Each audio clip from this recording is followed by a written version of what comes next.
The experience of infertility involves many losses. The loss of hope of what you thought your life would be like. The loss of the experience of pregnancy, of motherhood. The loss of confidence, self-esteem and self-image.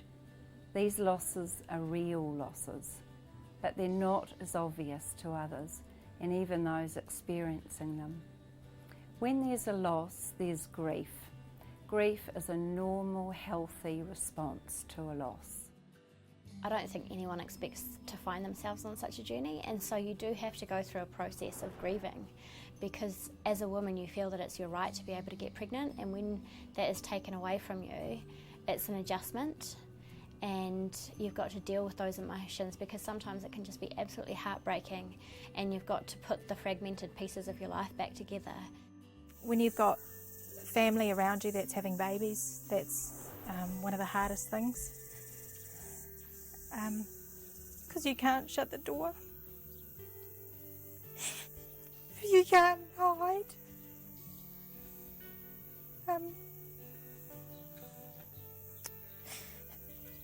And unfortunately, even though they understand what you're going through, anything they say is never the right thing.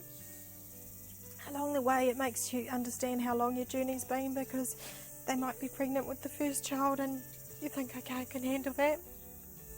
And then you find out they're pregnant with a second child, and you understand that you've been on this journey for years and years and years, and you think that you're never ever going to come to an end.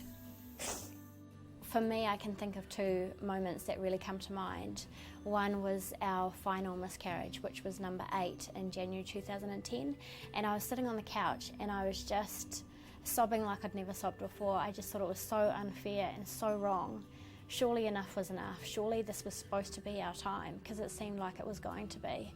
And when that was ripped away, I just sat there totally empty and grieved, wondering how on earth we were actually going to get through this and keep going.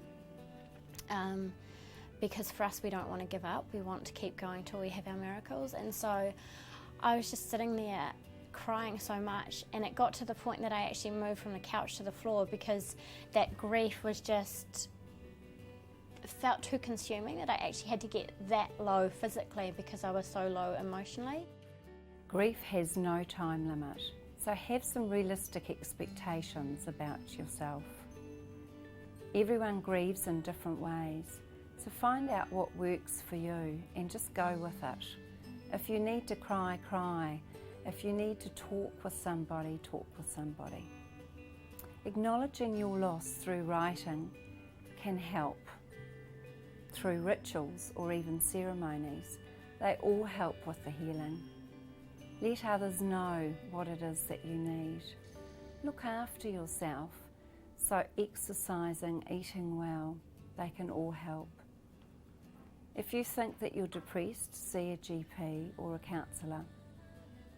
Focus on one day at a time when you're feeling overwhelmed. I think fertility can be such a focus, and for us we've decided to walk this journey with everything we've got and give it everything, but also to have holidays and to do fun things. So we've taken up snowboarding and gone to the States and just actually enjoyed life and lived it to the fullest that we can, because that's something we can control and do. So that's something that's important to us. I guess along the way it's made my husband and I a lot stronger. When you go through fertility,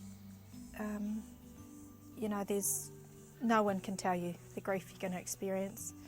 And yeah, there's no way of preparing for it. There's no way of knowing that it's ever going to happen in your life.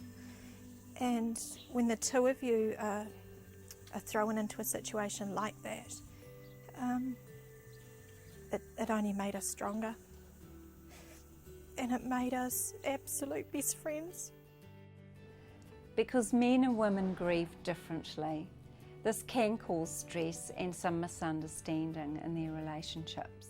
For us, every day we choose to love each other, and we choose to, you know, during those hellish and heartbreaking moments where it would be so easy just to pull apart and shut down and not talk. We actually have to make the effort to talk to each other and be there for each other and help each other and walk through it together. And I think that has been something that's really cemented us as a couple. When it comes to fertility, it's one of the few things in life that you have to do together. There are few relationships that aren't impacted by infertility, as it is a life crisis which can cause stress. So it's normal for the relationship to feel strained.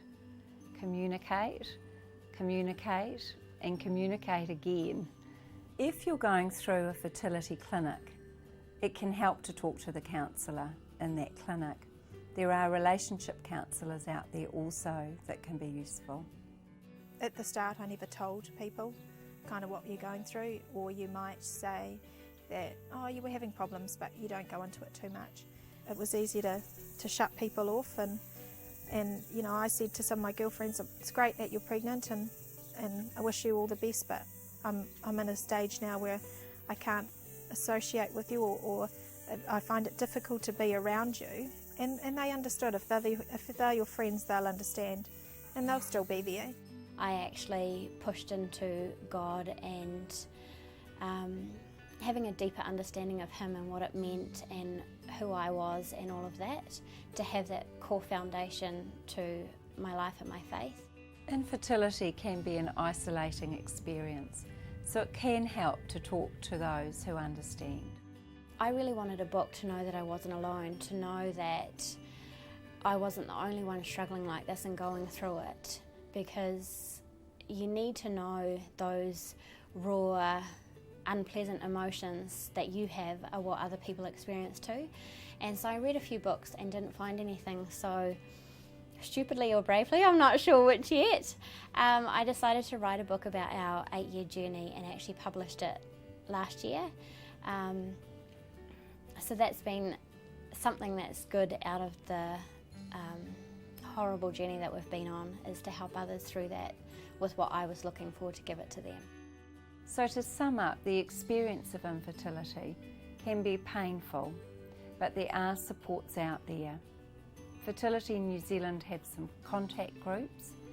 The fertility clinics have counsellors associated with them, or the clinics can advise you about some private counsellors who have experience in this field.